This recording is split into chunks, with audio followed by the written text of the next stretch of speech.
Hello hello hello. कैसे आप सब लोग? Hope all of you are good. पढ़ाई कैसे चल रही है? हम्म। पढ़ाई कैसे चल रही है? मेहनत हो रही है कि नहीं? बेटा, बिना मेहनत के फल नहीं मिलेगा, तो मेहनत करना तो पड़ेगा ही। जैसे मैं यहाँ पे कर रहा हूँ, कोई कहाँ पे कर रहा है, कोई मजदूरी कर रहा है, कोई टीचिंग कर रहा है, कोई इंजीनियरिंग कर रहा है, कोई सिविल इंजीनियर है, कोई सॉफ्टवेयर इंजीनियर है। सबका मेहनत का तरीका अलग अलग होता है, लेकिन करना तो पड़ता है। जो आईटी सेक्टर में काम करते हैं वो 10 घंटा बैठ के काम करते हैं। जो सिविल इंजीनियर है उसे कभी मतलब क्या धूप में खड़ा होना पड़ता है, कुछ करना पड़ता है। अभी जो टीचर है वो एक बाई एक करके वीडियोस अपलोड करता जाता है, खड़ा होकर पढ़ाता है, ये करता है, वो करता है, सेटअप लगाता है, ये सब सबका बेटा मेहनत तो करना पड़ेगा। बिना मेहनत के फल नहीं मिलता। तो स्वागत है आपको मेरा लेक्चर नंबर 2 में। पार्ट 2 आ रहा है ये इलेक्ट्रोस्टैटिक्स का।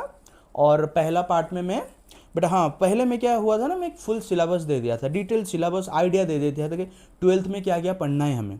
और फर्स्ट पार्ट में मैंने कुछ कुछ बेसिक से चीज़ें हो गया, मतलब इलेक्ट्रिसिटी जनरेट कहाँ से हुआ, इलेक्ट्रिसिटी जनरेट कहाँ से हुआ, चार्ज कैसे डेवलप होता है, किसी एक बॉडी पे पॉजिटिव चार्ज कैसे डेवलप होता है, किसी एक बॉडी पे नेगेटिव चार्ज कैसे डेवलप होता है, एक दूसरे को अट्रैक्ट करते हैं, रिपेल करते हैं, ये सब हमने पढ़ लिया था। बाकी रह गया था क्या, उसी का प्रॉपर्टीज ऑफ चार्ज। बेटा चार्ज क्या होता है? चार्ज मैंने पढ़ा चुका हूं, एक intrinsic property of a body है। और कोई भी एक बॉडी का सबसे मिनिमम चार्ज कितना होता है? That is charge of an electron. उससे कम चार्ज हो ही नहीं सकता। वो कितना है ना, -1.6 इंटू 10⁻⁻19 कुलम। अभी सुन, वो तो बेसिक सा चीजें था। अभी एक तरह से बोलेंगे तेरा जो कॉन्सेप्चुअल चीजें हैं वो यहीं से शुरू होगा। जो कॉन्सेप्चुअल चीजें हैं ना वो यहीं से शुरू होगा। बेटा एनसीईआरटी के अकॉर्डिंग ये जो प्रॉपर्टीज ऑफ चार्जेस है ना, इसको तीन तरह से, मतलब कि हम तीन तरह से समझेंगे। एक क्या है बेटा, सबसे इंपॉर्टेंट क्या है ना, कंजर्वेशन ऑफ चार्ज। क्या है बेटा? Conservation of charge. दूसरा क्या है ना, आरडीटीवीटी। क्या है बेटा? आरडीटीवीटी। और तीसरा क्या है ना, क्वांटाइजेशन ऑफ चार्ज। बेटा क्या है? Quantization of charge. ये तीनों को हम क्या करेंगे, पार्ट पार्ट करके समझने की कोशिश करेंगे। हुआ? देख, ज्यादा कुछ इतना टफ वाली चीज नहीं है, बेसिक बेसिक चीजें तुझे पता है, उसी के आगे ही हम आगे बढ़ेंगे। हो गया ना? अभी पहला हम शुरू करते हैं कहां से ना, कंजर्वेशन ऑफ चार्ज। बेटा तूने कंजर्वेशन ऑफ एनर्जी पढ़ा होगा। क्या? Energy neither be created nor be destroyed. ये सब 8th 9th के बच्चों को आता है, ये सब में ज़्यादा रिपीट करने की कोई ज़रूरत मुझे नहीं है, और तुझे समझना भी ज़्यादा कुछ ज़रूरी नहीं है। लेकिन ये जो देख बेटा, जो मतलब क्या, जो मतलब उसका एप्लीकेशन समझना जरूरी है, लेकिन वो जो रटाई हुई बात है ना, neither be created nor be destroyed, ये तो मतलब हर कोई बोल सकता है, 7th 8th क्लास का बच्चा भी बोल रहा है। तो यहाँ पे क्या बेटा, ये जो कंजर्वेशन ऑफ चार्ज है उसका लॉ पहले समझ लेते हैं। Law of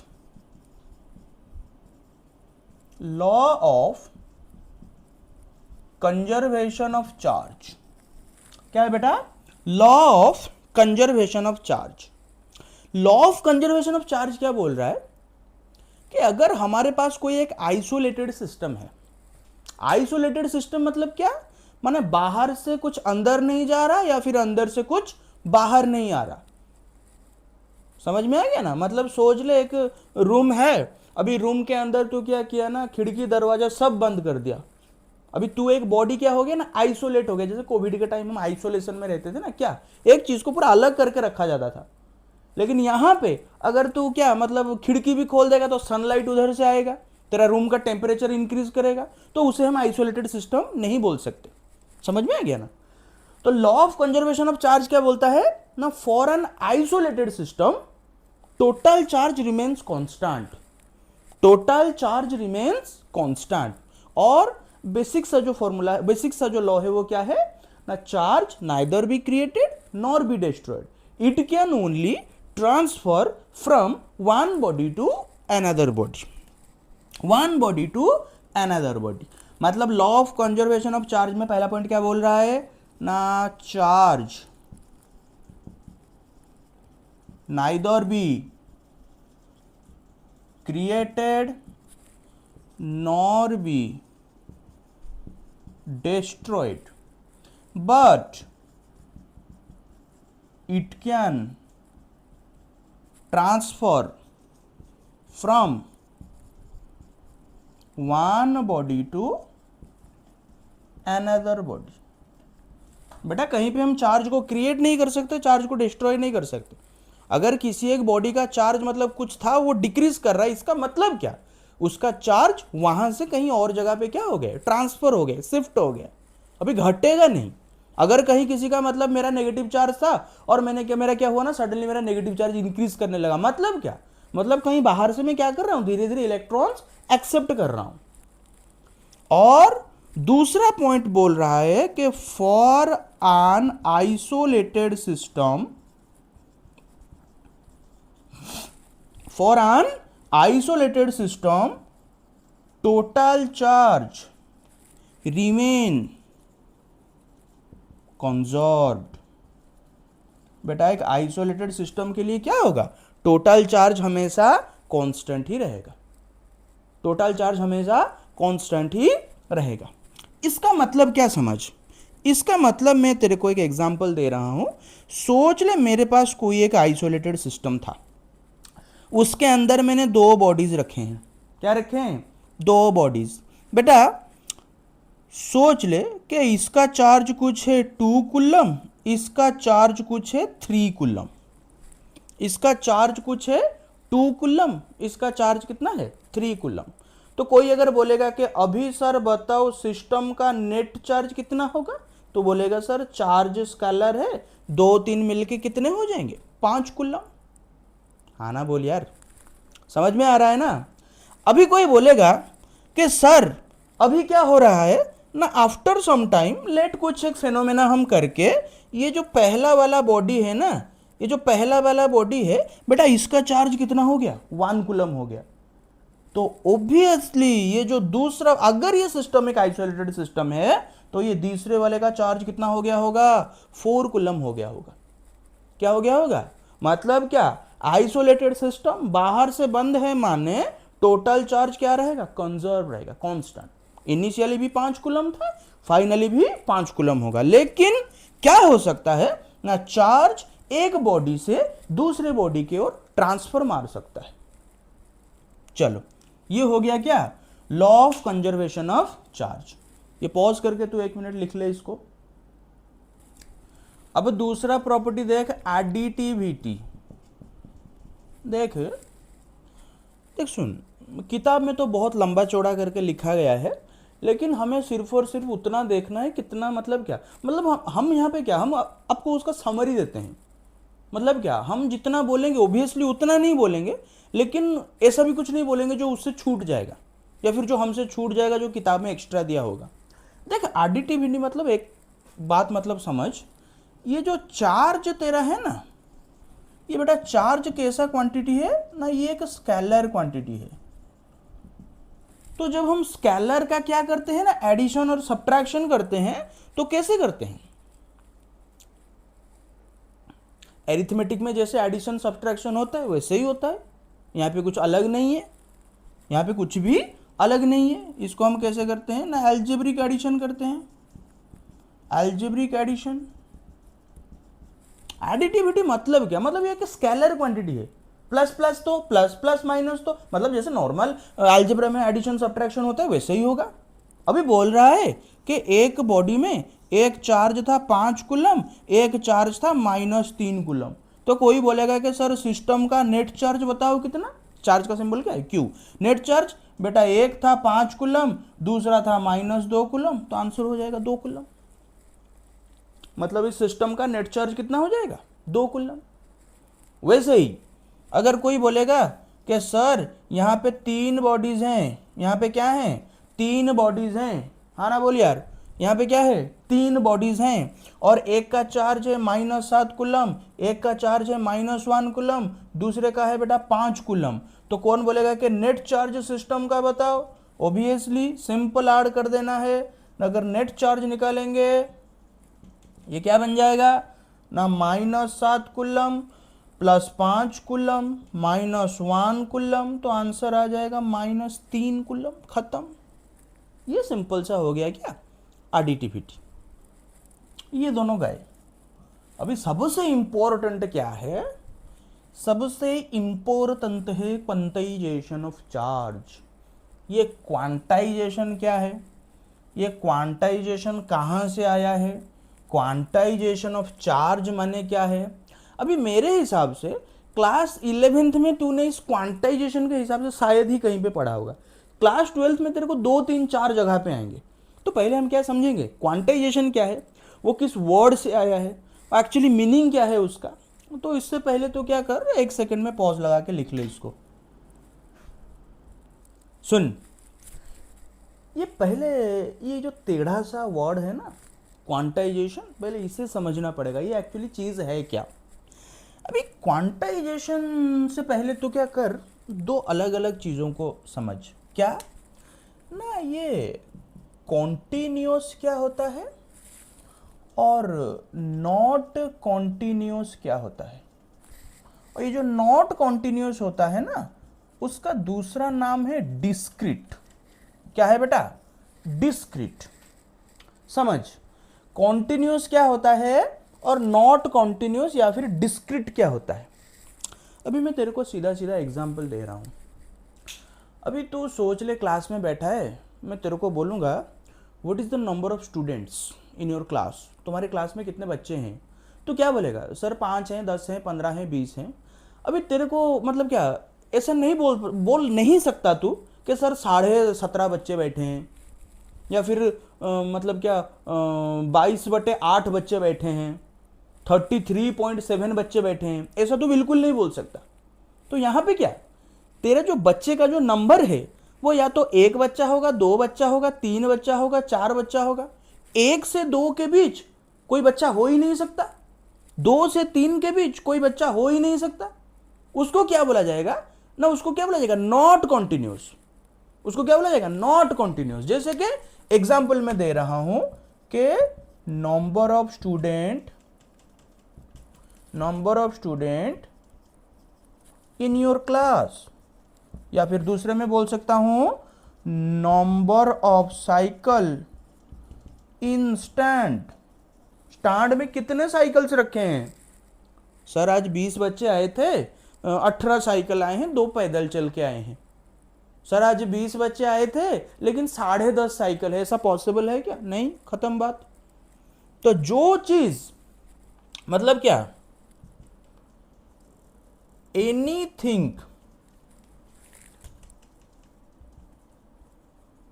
which cannot be in decimal और फ्रैक्शन, मतलब कोई एक ऐसा चीज जिसे हम क्या मतलब डेसिमल और फ्रैक्शन के हिसाब से नहीं रह सकता, उसको क्या बोला जाता है ना, उसको बोला जाता है डिस्क्रीट या फिर not continuous. Anything which can not be decimal और fraction.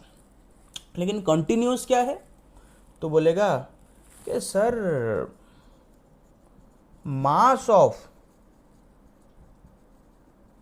Each student in your class.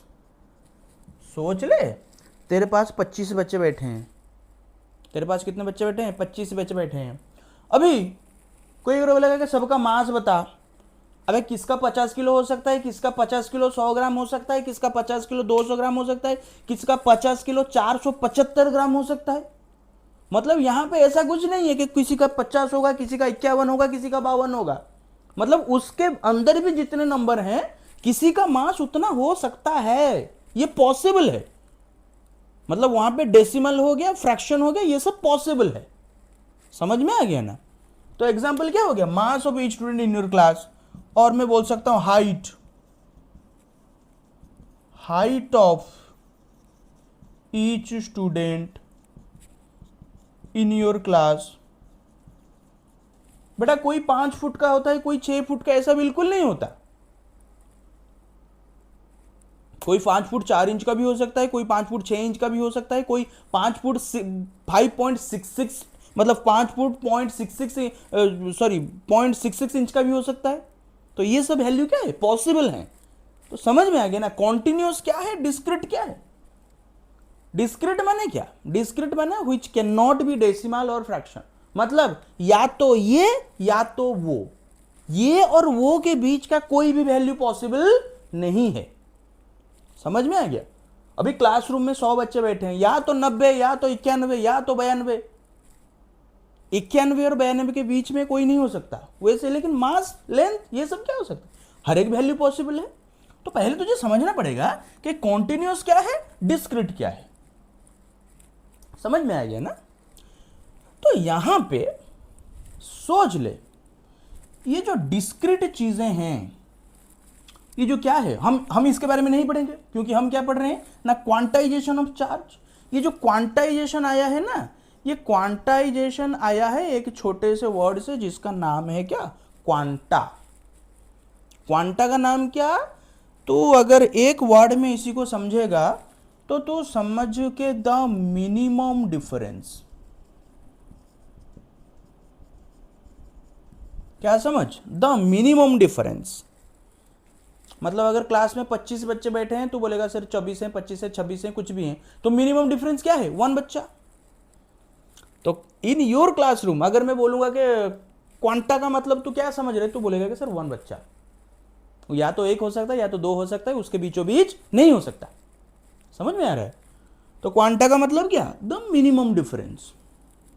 अरे हाँ ना बोल यार, समझ में आ रहा है ना। अभी नंबर ऑफ, अभी सोच ले कि तुम 5 जन बैठे हो क्लास में, एक का मास 30 किलो, एक का 40 किलो, एक का 50 किलो, एक का 60 किलो, एक का 70 किलो।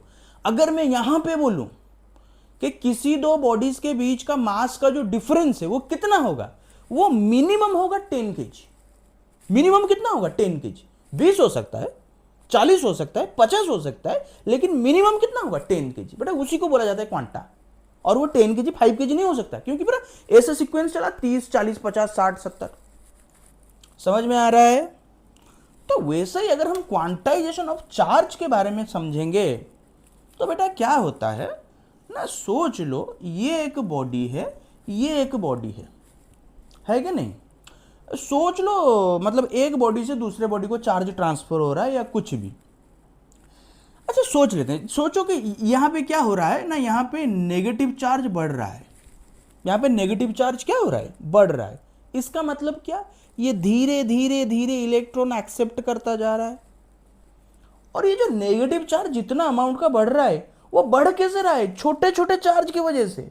एक एक इलेक्ट्रॉन एक्सेप्ट करने की वजह से नेगेटिव चार्ज धीरे धीरे क्या हो रहा है, बढ़ रहा है। तो यहां पे कोई अगर बोलेगा कि सर इसका जो चार्ज का बढ़ोतरी हो रहा है उसमें सबसे मिनिमम वैल्यू कितना है, तो बोलेगा कि सर चार्ज ऑफ इलेक्ट्रॉन, क्योंकि उससे नीचे और कुछ है ही नहीं अभी तक के लिए। हम तो क्वार्क्स के बारे में नहीं पढ़े हैं ना, तो अभी तक के लिए उसके नीचे में कुछ है ही नहीं है। सबसे मिनिमम चार्ज क्या है, चार्ज ऑफ एन इलेक्ट्रॉन। इसका मतलब कोई बॉडी अगर पॉजिटिव चार्ज गेन कर रहा है, इसका मतलब वो certain number of electrons donate कर रहा है। मतलब या तो 1 इलेक्ट्रॉन कर रहा है, या तो 2, या तो 3, 3.5 इलेक्ट्रॉन कभी भी नहीं कर सकता। अगर कोई बॉडी नेगेटिव चार्ज गेन कर रहा है, इसका मतलब वो सर्टेन नंबर ऑफ इलेक्ट्रॉन्स क्या कर रहा है, एक्सेप्ट कर रहा है। अभी 3.5 इलेक्ट्रॉन एक्सेप्ट नहीं कर सकता, या तो 2 करेगा, या तो 3 करेगा, या तो 4 करेगा, या तो 5 करेगा। समझ में आया। तो यहां पे अगर हम चार्ज के बारे में सोचेंगे तो इसके हिसाब से क्वांटा क्या हो जाएगा ना, क्वांटा हो जाएगा ना minimum value.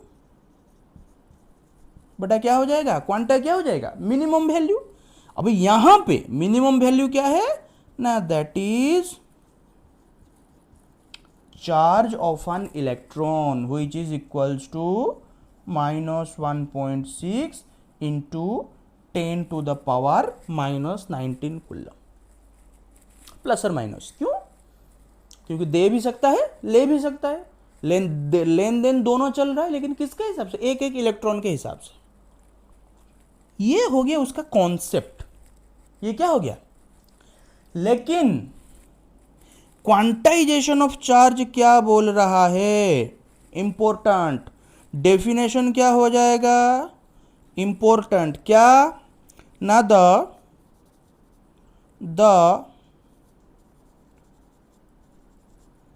amount of charge held by a body is always an integral multiple of electronic charge. Quantization of charge क्या बोल रहा है ना, the amount of charge hold by a body is always an integral multiple of electronic charge. अभी सोच ले मेरा charge +2 coulomb है, मतलब मैं सर्टेन नंबर ऑफ इलेक्ट्रॉन्स को क्या डोनेट कर चुका हूं। अगर सोच ले मेरा चार्ज -1 किलो में, इसका मतलब क्या मैं certain number of electrons accept कर चुका हूं। समझ में आ गया? तो मैथमेटिकली क्या हो जाएगा ना, ये जो चार्ज Q है ना, ये प्लस और माइनस क्या हो जाएगा ना, Ne। ये जो चार्ज Q है ये क्या हो जाएगा ना, दैट इज प्लस और माइनस Ne। तो सुन, तो इसको थोड़ा पॉज करके लिख ले, फिर मैं यहां से लिखना शुरू करूंगा। कहानी समझा? तो क्या हो जाएगा बेटा, ये वाला यहां से मैं लिख देता हूं, देख Q is equals two plus और माइनस N, जहां पे N क्या होगा ना, N इज एन इंटीजर। तो N क्या हो जाएगा ना, +or-1 +or-2 डट। प्लस और माइनस मतलब क्या, मतलब पॉजिटिव चार्ज माने कुछ नंबर ऑफ इलेक्ट्रॉन्स क्या किया है, एक्सेप्ट किया है, सॉरी डोनेट किया है। नेगेटिव चार्ज माने कुछ नंबर ऑफ इलेक्ट्रॉन्स क्या किया है, डोनेट किया है। काम खत्म, काम खत्म। ये क्या बन जाएगा ना, Q is equals two plus और माइनस N, है क्या नहीं? अभी देख, थ्योरी में वैसा कुछ खास होता नहीं है, थ्योरी कोई भी रट्टा मार के समझ सकता है। हमें देखना है कि उसका एप्लीकेशन, फिजिक्स के टुवर्ड्स उसका एप्लीकेशन कैसा है, क्योंकि ये जो लैंग्वेजेस है ये तो मैथमेटिक्स है। हमें सिर्फ और सिर्फ मतलब फिजिक्स किसका अच्छा होगा, जो मैथमेटिक्स को फिजिक्स के साथ रिलेट कर पाएगा, थियोरिटिकल चीज़ों को मैथमेटिकल चीज़ों के साथ रिलेट कर पाएगा। तो इसको लिख दे, मैं 2 एग्जाम्पल दे दूंगा, समझ में आ जाएगा।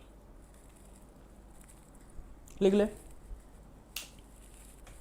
अच्छा सुन, एक एग्जाम्पल दिया है, तेरे पास कोई एक बॉडी है, उसका चार्ज कितना है ना, +3.2 माइक्रोकूलम। कितना हो गया? 3.2 माइक्रोकूलम। इसका अच्छा सुन, पॉजिटिव चार्ज माने क्या, इलेक्ट्रॉन एक्सेप्ट किया है ना डोनेट किया है, एक्सेप्ट किया है ना डोनेट किया है। अबे पहले से बोल चुका हूं, नेगेटिव चार्ज माने एक्सेप्ट कर रहा है, पॉजिटिव चार्ज माने डोनेट कर रहा है, लेकिन किस हिसाब से, integral multiple of electronic charge के हिसाब से। तो यहां पे बोल रहा है कि calculate the number of electrons donated bye it, मतलब ये वाला बॉडी कितना इलेक्ट्रॉन्स डोनेट करके इतना चार्ज गेन करके बैठा है। काम खत्म। तो फॉर्मूला क्या है ना, Q is equals to Ne। तो बेटा नंबर ऑफ इलेक्ट्रॉन्स हमें कैलकुलेट करना है, तो ये बन जाएगा Q/E। बेटा ये Q क्या है, चार्ज, चार्ज बेटा क्या है 3.2 माइक्रोकूलम। माइक्रो को हम क्या करेंगे ना 10⁻⁻6 लगा के क्या कर देंगे बेटा, कूलम कर देंगे। और इलेक्ट्रॉनिक चार्ज को हम लिख सकते हैं 10⁻19। समझ में आ गया? अरे हाँ ना बोल यार, समझा कि नहीं समझा? खत्म। ये हो गया 2, मतलब आंसर आ जाएगा 2 × 10⁻13। ये कुलम कुलम कट जाएगा, आंसर क्या आ जाएगा 2 × 10⁻13। मतलब इतना कुछ इलेक्ट्रॉन डोनेट करके उसने इतने अमाउंट का चार्ज गेन कर लिया है।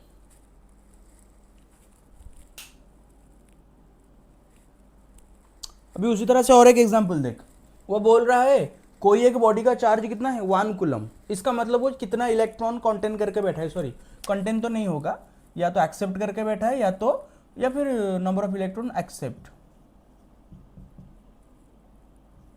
-1 कूलम। किसी एक बॉडी का चार्ज कितना है -1 कूलम, और वो कितना इलेक्ट्रॉन एक्सेप्ट करके बैठा है। इसका मतलब सोच, कोई एक बॉडी है, उसका चार्ज कितना है बेटा -1 कूलम। -1 कूलम माने ये धीरे धीरे इलेक्ट्रॉन क्या कर रहा है, एक्सेप्ट कर रहा है। सुन, वैल्यू में कुछ इधर उधर नहीं करना है, पॉजिटिव माने समझ लेना इलेक्ट्रॉन डोनेट कर रहा है, नेगेटिव माने समझ लेना इलेक्ट्रॉन एक्सेप्ट कर रहा है। वही formula conservation of quantization of charge का formula Q is equals to Ne। तेरे को नंबर ऑफ इलेक्ट्रॉन्स कैलकुलेट करने हैं, ये बन जाएगा चार्ज बाई इलेक्ट्रॉनिक चार्ज। बेटा चार्ज है कितना ना 1 कूलम, इलेक्ट्रॉनिक चार्ज है बेटा कितना 1.6 इंटू 10⁻⁻19 कूलम। समझ में आ गया ना। ये वैल्यू बेटा तू जब कैलकुलेट करेगा तेरा आंसर आ जाएगा 6.25 इंटू 10⁻18। मतलब किसी एक बॉडी का चार्ज अगर -1 कूलम है तो वो कितना इलेक्ट्रॉन एक्सेप्ट करके बैठा है 6.28 इंटू 10⁻18। ये हो गया बेसिक चीज़ें बेटा, और धीरे धीरे हम इस सीरीज को आगे बढ़ाएंगे। और हाँ, यहीं से तेरा प्रॉब्लमेटिक पार्ट शुरू हुआ। मैंने तो अभी 1-2 क्लास में कुछ प्रॉब्लम किया भी नहीं था, यहीं से प्रॉब्लमेटिक पार्ट शुरू हुआ। तो नेक्स्ट क्लास में हम क्या करेंगे ना, इसका और कुछ थोड़ा छोटा मोटा मतलब क्या सवाल करेंगे, फिर उसके बाद मेथड्स ऑफ चार्जिंग के बारे में पढ़ेंगे, फिर चलेंगे किधर कूलम्स लॉ। अगर तुझे चीज़ें समझ में आ रही हों, इसका अच्छे से नोट्स बना ले, मेरे साथ जुड़ के रहे, चैनल को सब्सक्राइब कर ताकि मेरे जो वीडियोस आ रहे हैं वो तेरे को सामने से दिखाई पड़े।